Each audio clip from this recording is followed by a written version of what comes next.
So this is the root chakra, if we could call it that, the deep subconscious, the foundation of the ego, is so set on getting what it wants, having ego satisfaction as its only goal, or ego feeding as its single focus and goal. It's so absolutely focused in that way that it will literally do anything and try to affect any strategy in order not to be changed, not to be required to become conscious, not to be faced by the consciousness of the individual and thus make a different choice other than operating in that way.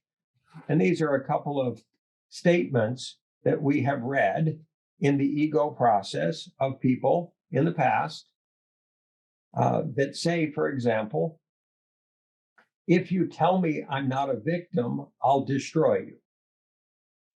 So my state of victimhood is so important to me as a positionality, as a wounded, traumatized, referenced, operated from, and decided from vantage point, that giving it up is so scary that I would do anything I could to destroy anybody that tried to tell me it wasn't going to help me to stay in victimhood. So how profound, how obscured, how unconscious, how non-loving is this dynamic of ego that we refer to as victimhood. Now, we're not saying there aren't victims in our world. We're not saying people have not been, in air quotes, righteously abused or traumatized. They have. People have been mistreated all around the world. Right now, there is trafficking in human beings, literally men, women, and children. Right now, there is slavery. Right now, there are abuses of genders, abuses of races, abuses of the have-nots, of the poor. These are just facts. The challenge is for us, and the opportunity is for us as an organization. If we hope to lead people out of their trauma and into the light of empowerment and recognized capacity to solve for this daunting challenge we call climate change, how do we help them feel empowered enough to let go of prior definitions of I'm a victim, or I'm powerless, or I have no way to affect the world, or everyone's more powerful than I am, into a quality of understanding and consciousness that says, I needn't be afraid. I always have power. I have free will. And even if I can't change the whole world, I can change it, my part of the world in this moment through this decision or this choice or this action, and the world will be better for it. And I can congratulate myself for applying my power. I may not have nearly as much power as someone else. I have the power I have. I accept it. I recognize it. I honor it. I'm self-accountable for it. And I will apply it with a loving, caring, kind, determined, discerning, focused intention for the well-being of all of humanity in the natural world, and with discernment and from a service approach. So this is quite a shift to ask any human being or the collective to shift out of the familiar and seemingly safer vantage point of feeling victimized and powerless into recognizing we all have power and influence. We always have. We can't not have some power.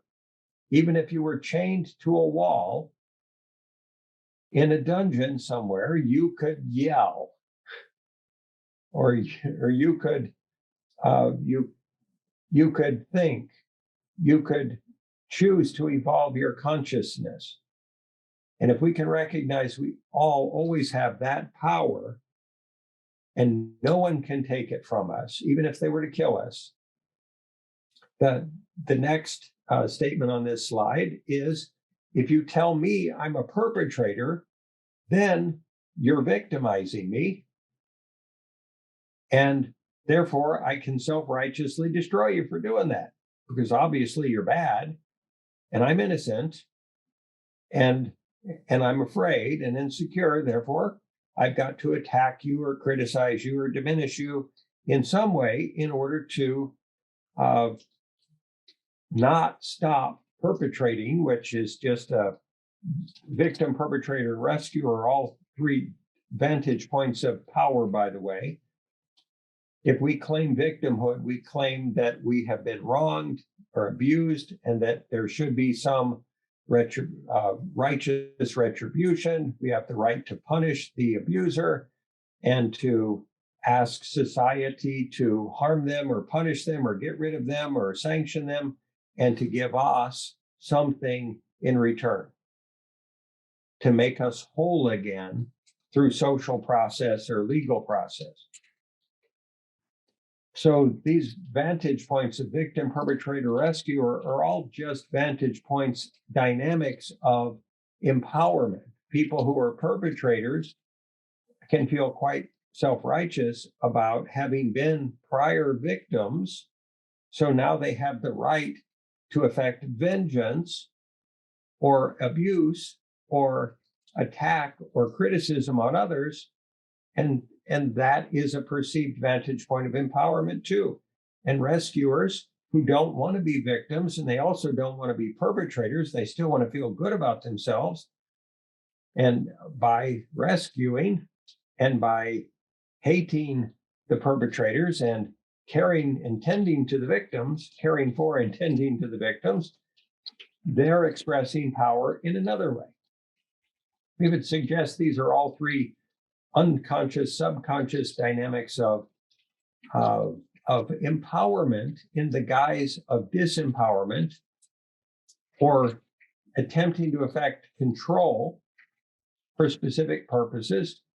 Often rescuers are trying to redeem themselves for their own dynamics of either having been victims or perpetrators or both in the past. So at what point does this process become conscious and actually truly serving of the collective good?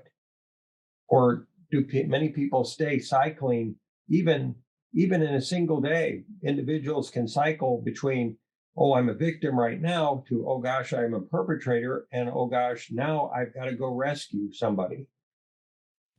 And then they cycle round and round and round, moment by moment, through and out of these unconscious positionalities, trying to feel good about themselves and trying to rationalize why they were in each of these modes when they were in each of these modes. So transcendence of these dynamics, we would suggest, is absolutely necessary. In air quotes, never falling back into them ever again. And if you do fall back into them, not judging yourself for it. We would suggest that victim, perpetrator, rescuer dynamics are just an expression and a support system to the judgment cycle.